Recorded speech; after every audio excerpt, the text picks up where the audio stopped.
Casamento é uma coisa perigosa. Casamento pode te destruir. Casamento pode acabar com sua vida. Casamento pode te transformar em alguém completamente diferente daquilo que você gostaria de ser. A família onde você nasce é responsável por muito da formação do seu caráter, da sua personalidade, da sua visão de mundo. Traumas, abusos, violências, desprezo, manipulação, muita coisa pode destruir uma família. Eu sou pastor de igreja e como pastor de igreja eu estou constantemente em contato com famílias. Eu estou constantemente lidando com desafios do mundo familiar. Um pastor geralmente não é chamado para a sala de uma casa para conversar com o casal nos dias bons. Nos dias bons, senta o casal. Não tem pastor lá. É nos dias difíceis que o pastor senta junto para ouvir, para conversar. É no adultério, é no divórcio, é na violência, é no desespero. É na mais profunda angústia que a gente entra. E geralmente a gente está lá contemplando o que há de pior do casamento. Casar é uma coisa perigosa. Você deveria dar muita atenção a isso. E eu tô sempre como pastor preocupado com duas coisas. Primeiro, em proteger minha própria família. Porque família, infelizmente, é algo que pode ir por rumos muito terríveis se nós não cuidarmos dela. Eu sempre, aqui no meu escritório, tenho essa fotinho da minha família aqui. Eu sempre trabalho com minha família olhando pro rostinho da minha esposa, pro rostinho da minha filha. A minha cara feia também, que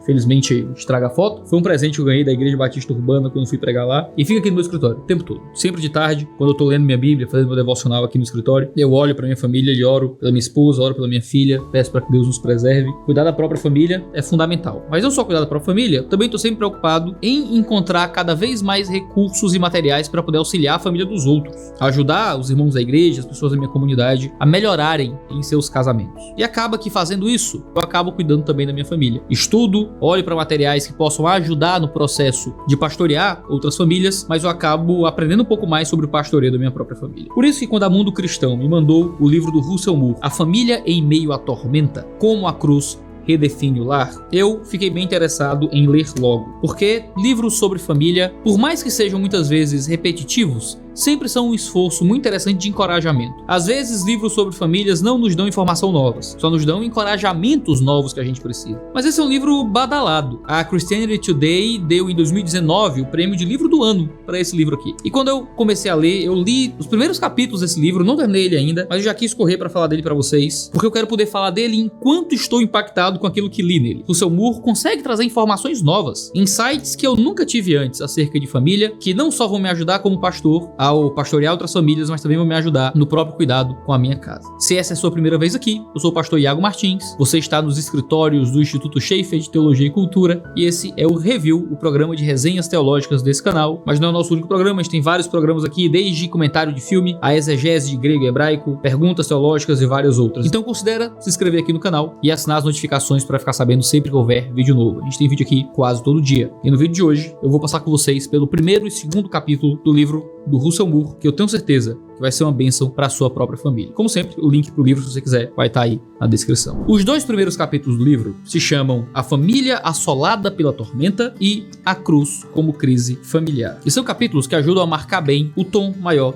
da obra. O primeiro capítulo, ele podia se passar muito tranquilamente por uma introdução. Ele é bem pequeno, mas foi escolha aqui do autor colocar como um capítulo inteiro. No primeiro capítulo, o ponto que ele estabelece é que a grande tormenta que assola a nossa família não é outra senão o pecado. Parece simples, parece bobagem, parece uma informação muito bem conhecida, mas não é. A gente passa muito tempo olhando para a experiência que temos com a nossa família e achamos que a nossa família vai ser salva pela transformação da experiência. Deixa eu dar alguns exemplos. O meu pai é alcoólatra e minha família vai ter uma vida melhor se meu pai largar o alcoolismo. Minha mãe é narcisista e minha família vai ser melhor se minha mãe deixar de ser narcisista. Meu filho tá na droga. Se ele largar as drogas, então vai ficar tudo bem. Minha esposa é frígida, ela não quer deitar comigo e se a gente fizesse mais sexo, a vida seria muito melhor. E muitas vezes nós olhamos para a nossa família como famílias amaldiçoadas por comportamentos. E tudo que nós fazemos é lutar para melhorar os comportamentos. Acontece que os comportamentos têm uma origem e a origem dos comportamentos é o pecado. Se a origem dos comportamentos é o pecado, então nada vai mudar os comportamentos em definitivo e absolutamente nossa família,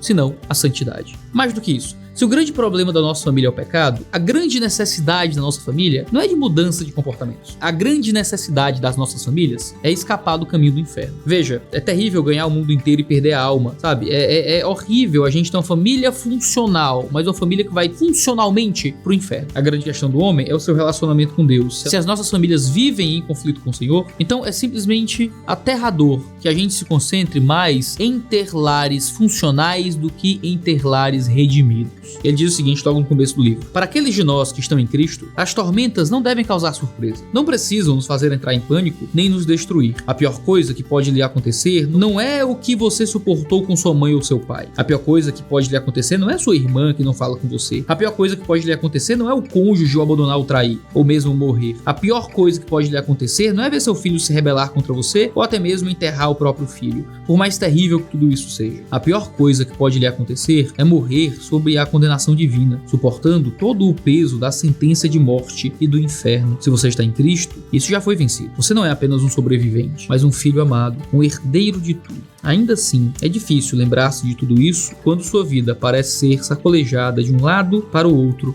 em mares tempestuosos. Por isso, e essa é a última linha do capítulo, literalmente a última linha do capítulo, ele diz: o único porto seguro para uma família assolada por tempestades é um lar marcado pela cruz. Veja, a gente olha para nossa família e a gente se constrange tanto com os problemas externos, quando antes de tudo a gente deveria estar muito mais preocupado com o problema do homem com Deus. Nós gastamos muito tempo tentando melhorar nossos cônjuges, quando deveríamos passar mais tempo tentando redimir nossos cônjuges. Eu lembro de Efésios 5, quando Paulo diz que a função do marido, como um líder sacrificial que imita o amor de Cristo Jesus, a função do homem ali não é melhorar a esposa ou mudar a esposa, mas é lavar a esposa pela palavra. O marido está muito mais preocupado com a fé da esposa do que com qualquer outra coisa, com a vida em Deus da esposa do que qualquer outra coisa. Claro, existem muitos comportamentos que são terríveis para a família, que são pecaminosos, a maioria deles são. Mas se nós só olhamos para o comportamento, nós esquecemos que uma família vive diante do altar de Deus, vive em um grande palco onde o único que assiste é o Senhor e o único que tem que ser agradado é Ele. Se nós passarmos tempo demais procurando ser agradados nas famílias e recebermos a justa paga de nossos sacrifícios, tempo demais tentando melhorar os hábitos sem fazer isso debaixo da redenção, a gente está simplesmente lavando uma porca que vai voltar pro chiqueiro. A gente melhora aqui e ali e nada vai pra frente. A gente consegue um date night por semana, uma viagem por ano, sexo 3 vezes por semana e a gente acaba no inferno, longe de Deus. O livro do Russell Moore começa estabelecendo um ponto muito claro. Antes de qualquer coisa, nós lutamos pela relação da nossa família com Deus, antes de lutarmos pelas nossas relações familiares. Porque é lutando pela nossa relação com Deus que nós encontraremos o fundamento das relações familiares. Não adianta tentar mudar se nós não estivermos tentando mudar para Deus, se nós não estivermos tentando nos aproximar do Senhor. É por isso que o capítulo 2 se chama A Cruz como Crise Familiar, onde o Russell Moore estabelece esse chão firme do casamento, onde a cruz é uma crise para a família e ela própria se torna a solução para as crises na família. Deixa eu explicar o que ele quer dizer com isso. A cruz é a resposta para a crise da nossa hipocrisia, do nosso isolamento, para a crise de nós escondermos as batalhas daquilo que a família significa. Pensa, muitos de nós têm medo de expor a nossa família, tem medo de falar das dificuldades em casa. Muitos de nós vivem a vida familiar. Ele diz o seguinte: boa parte do que acontece em nossas famílias permanece encoberto, seja os incômodos de conflitos emocionais, seja o trauma bem real de algum segredo familiar. Isso ocorre porque em nossa cultura e em muitas outras, a família costuma ser uma área para vencer e exibir. Nossa família espelha para o mundo exterior o tipo de pessoa que queremos que os outros pensem que somos. Se algo não vai bem em nossa família, temos medo de que as pessoas concluam que há alguma coisa terrivelmente errada conosco. Assim, a despeito do fato de que a família quase nos mata de susto às vezes, sorrimos enquanto enfrentamos a situação. Nós escondemos a verdade sobre as nossas famílias. Nós não queremos que ninguém veja. A gente usa da nossa família como um troféu. Sabe o conceito de esposa troféu? Não sei se você já ouviu isso por aí? Mulheres que geralmente não têm conteúdo, não têm nenhuma profundidade, mulheres que não têm nada além de aparência e beleza, que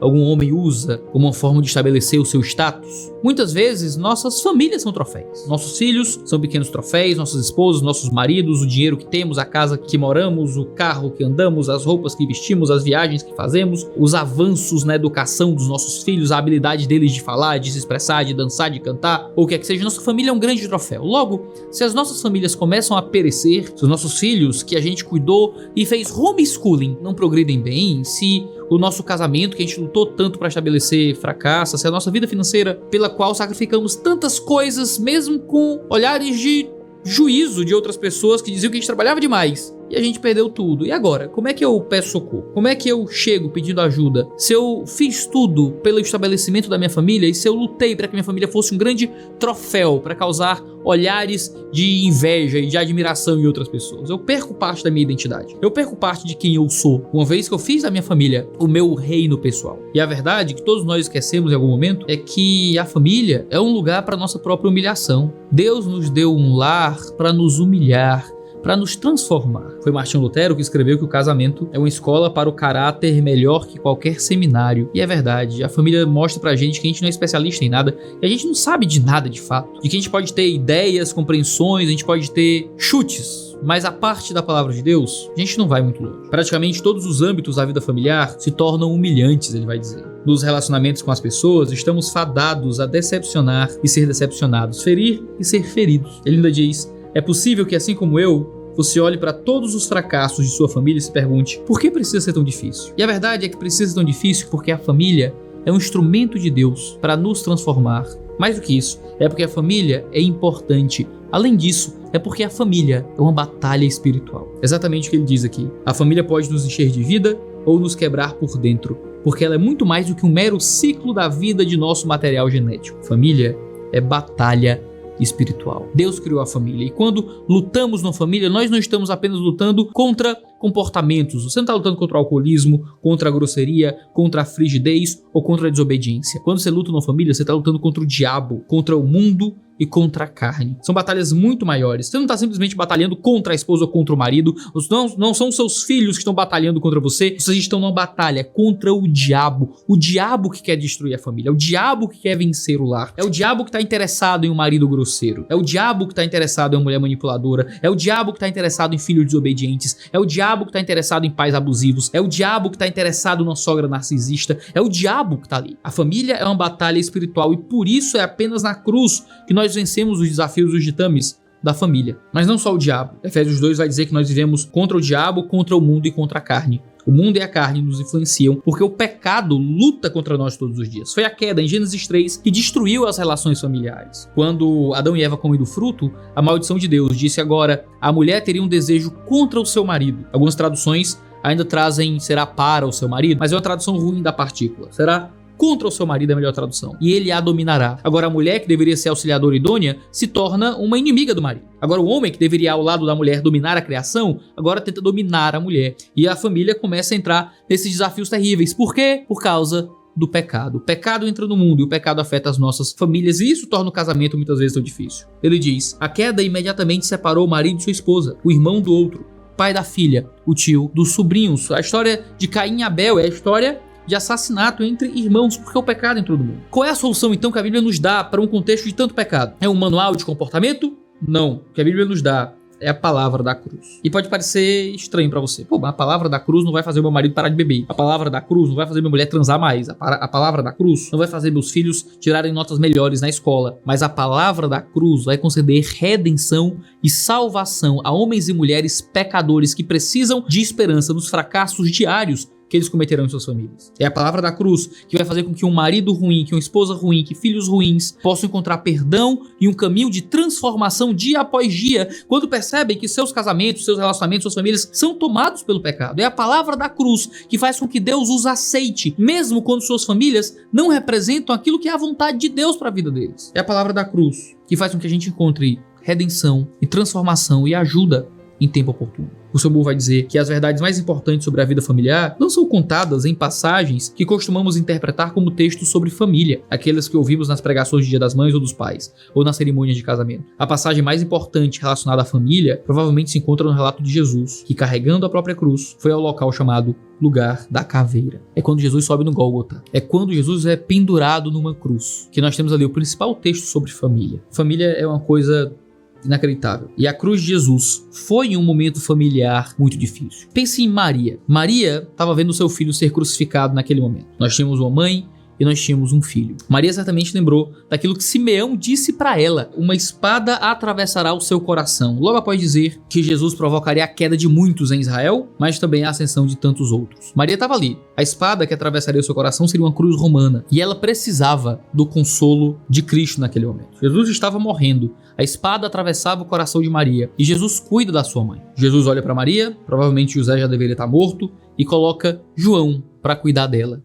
Eis aí a tua mãe, eis aí o teu filho. E você tem ali a igreja como uma nova família. Maria não ficaria desamparada com a morte de seu filho. Maria teria nos discípulos uma família para recebê-la, para cuidar dela e para consolá-la. A igreja muitas vezes pode falhar nesse processo. Nós, como igreja, muitas vezes podemos ser simplesmente reuniões isoladas de pessoas que se reúnem sozinhas e que não entendem que fortalecer núcleos familiares despedaçados faz parte de sua missão. Maria era uma mulher de luto porque perdeu o filho, e agora a igreja receberia ela como uma mãe, e a igreja cuidaria dela como filhos deveriam cuidar de pais. A igreja é isso, a igreja toma os enlutados, cuida de famílias em sofrimento, recebe os quebrados e se torna um novo paradigma de família para quem precisa. Só a igreja pode realmente fazer isso, porque só a igreja lida com o núcleo do problema do casamento, da família e dos relacionamentos. Nossas igrejas, ele diz, estão cheias de homens e mulheres solteiros, divorciados ou viúvos que acreditam não ter família, porque não há ninguém ao lado deles na fotografia oficial da lista de membros. A cruz, no entanto, revela que necessitamos uns dos outros. Só seremos famílias piedosas quando formos irmãos e irmãs uns para os outros. Mais à frente ele diz: a vivência familiar pode até ser humilhante, porém muito mais humilhante que isso é estar nu, coberto de sangue, amarrado a um madeiro enquanto as pessoas lançam sortes sobre as suas roupas. Em Cristo, porém, todos já estivemos ali. Depois de ser crucificados e sobreviver para contar a história, seria de se pensar que conseguiríamos admitir uns aos outros a necessidade de ajuda no conflito espiritual que advém de nossa vida em conjunto dentro da família. Seria de se pensar que conseguiríamos nos humilhar e confessar uns aos outros e pedir perdão quando magoamos ou falhamos. Seria de se pensar que conseguiríamos confrontar com hostilidade as dores da própria infância, sem temer estar fadados a repetir os erros de nossos pais ou viver o tempo inteiro buscando a aprovação deles. Queridos, família é importante e é por isso que é tão difícil. A gente busca se libertar da família, a gente busca fugir da família, a gente busca encontrar liberdade, mas o pecado é aquilo que escraviza a família. É o pecado que destrói a família. Então, quando a gente busca se libertar da família através de pecado, do isolamento, do egoísmo, do divórcio, do adultério, a gente está simplesmente buscando mais daquilo que destrói a família. E é por isso que esse livro do Samuel é tão interessante. O final desse capítulo, assim, é inacreditável. Eu não vou lidar com ele em detalhe, porque eu teria que ler o capítulo inteiro, mas eu literalmente marquei tudo. Dá pra ver aí tudo. Eu marquei aqui as páginas finais, praticamente todas aqui. O negócio é bonito. Olha aí, olha que legal. Espero que não dê tempo você pausar pra ler o livro, não. ou ler, né? Se der tempo de pausar, você pausa. Mas eu quero ler o último parágrafo pra você, porque é maravilhoso. Ele diz assim: você só poderá encontrar família ao confiá-la ao Deus que pode confiar a própria alma. A família o leva até a cruz. Se você está em Cristo, tudo na vida o conduz até ali. Mas dali só é possível ver o túmulo vazio. A família mostra, mais uma vez, que a única maneira de ganhar a vida é cedendo. E a única forma de vencer na vida é perdendo. A sabedoria e o poder de Deus se encontram ocultos ali, no lugar da crucificação, de maneiras que podem nos aterrorizar. A cruz existe para incomodar e balançar o silêncio perigoso de nossa vida. A família leva você ao lugar da caveira, mas lhe mostra que, embora não seja possível levar nada consigo, nem mesmo suas roupas, nenhum de seus ossos será quebrado. Seu esqueleto estará seguro. Queridos, façam esse bem à alma de vocês. Russell Moore escreveu uma obra fenomenal sobre família e que nos coloca de volta nos eixos de enxergar a família de modo espiritual. Os capítulos seguintes do livro são 3. A batalha espiritual dentro da família. 4. A família não vem em primeiro lugar. 5. A família da igreja. 6. Homens e mulheres ao pé da cruz. 7. O casamento e o mistério de Cristo. 8. Reapropriação da sexualidade. 9. A estrada rumo ao divórcio para longe dele. 10. Filhos são bênção, não fardos. 11. Criação de filhos com o fim em vista. 12. Tensões e traumas familiares. 13. A família durante o processo de envelhecimento. 14. Liberdade para ser família. Certamente uma leitura que eu estou fazendo, não terminou o livro ainda, mas já para mim assim, o primeiro e o segundo capítulo, principalmente o segundo capítulo, já valem o preço do livro. Pretendo voltar aqui para falar mais dele, certo? Em breve, porque é um livro que realmente vai fazer diferença na minha vida de aconselhamento, vai fazer diferença no modo como eu estou vivendo minha própria família. Eu espero que possa fazer diferença também para sua casa. Agradeço o pessoal da Mundo Cristão que mandou esse livro para mim. Deus possa abençoar a todos que têm feito publicações maravilhosas aí para abençoar a igreja brasileira. Um abraço a todos vocês e até a próxima.